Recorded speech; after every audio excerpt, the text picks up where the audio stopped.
சற்று முன் கிடைக்கப்பெற்ற மிக மிக முக்கியமான செய்தி ஒன்று வெளியாகியுள்ளது. எடப்பாடி பழனிசாமியின் கதை முடிந்ததா? அதிமுகவில் நிர்வாகிகளும் தொண்டர்களும் எடப்பாடியின் மீது கடுமையான கோபத்தில் இருக்கிறார்கள். இப்பேற்பட்ட ஒரு சூழலில் தற்பொழுது எடப்பாடி பழனிசாமியின் செயல்பாடுகள் கட்சிக்கு எதிராக இருப்பதாகவும், பாஜகவின் கொத்தடிமையாக எடப்பாடி பழனிசாமி அவர்கள் மாறிவிட்டதாகவும் பல்வேறு குற்றச்சாட்டுகளும் முன்வைக்கப்பட்டு வருகிறது. மேலும் கொடநாடு வழக்கிலிருந்து தன்னை தற்காலித்துக் கொள்வதற்காக எடப்பாடி பழனிசாமி அவர்கள் பல்வேறு சதித்திட்டங்களை தீட்டியதாக பல்வேறு குற்றச்சாட்டுகள் எடப்பாடி பழனிசாமியின் மீது முன்வைக்கப்பட்டுள்ளது.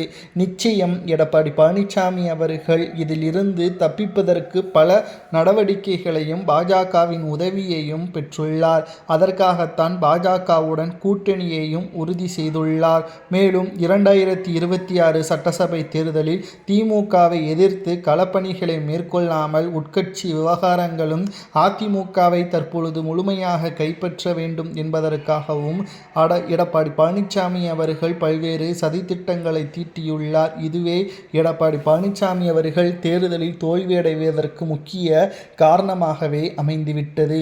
மேலும் எடப்பாடி பழனிசாமி அவர்களை பொறுத்தளவிற்கு நிச்சயமாக நாம் ஒன்றை கூற முன்வந்துள்ளோம். ஏனென்றால் அவரது குடும்ப உறுப்பினர்களை தற்பொழுது அதிமுகவில் மிக முக்கியமான பதவிகளை வைத்துள்ளார். மேலும் அவர்களது பேச்சை தான் மற்ற நிர்வாகிகள் கேட்க வேண்டும் என்ற அழுத்தத்தையும் கொடுத்துள்ளார். இதுதான் அதிமுகவில் தற்பொழுது வெடித்த மிகப்பெரிய சர்ச்சையாகவும் பிரச்சனையாகவும் மாறியுள்ளது. எடப்பாடி கேட்கக்கூடிய அனைத்து நடவடிக்கைகளையும் தலையாட்டுவதற்கு நாங்கள் பொம்மை கிடையாது என்று தற்பொழுது மாஜி அமைச்சர்கள் எதிர்த்து கேள்வி கேட்க ஆரம்பித்து விட்டார்கள். மேலும் எடப்பாடி பழனிசாமி அவர்களை பொறுத்தளவிற்கு கொடநாடு வழக்கு, சொத்து குவிப்பு வழக்கு, டெண்டர் ஊழல் முறைகேடு வழக்கு, இதிலிருந்து தப்பிப்பதற்குத்தான் பாஜகவுடன் கூட்டணியை வைத்துள்ளது.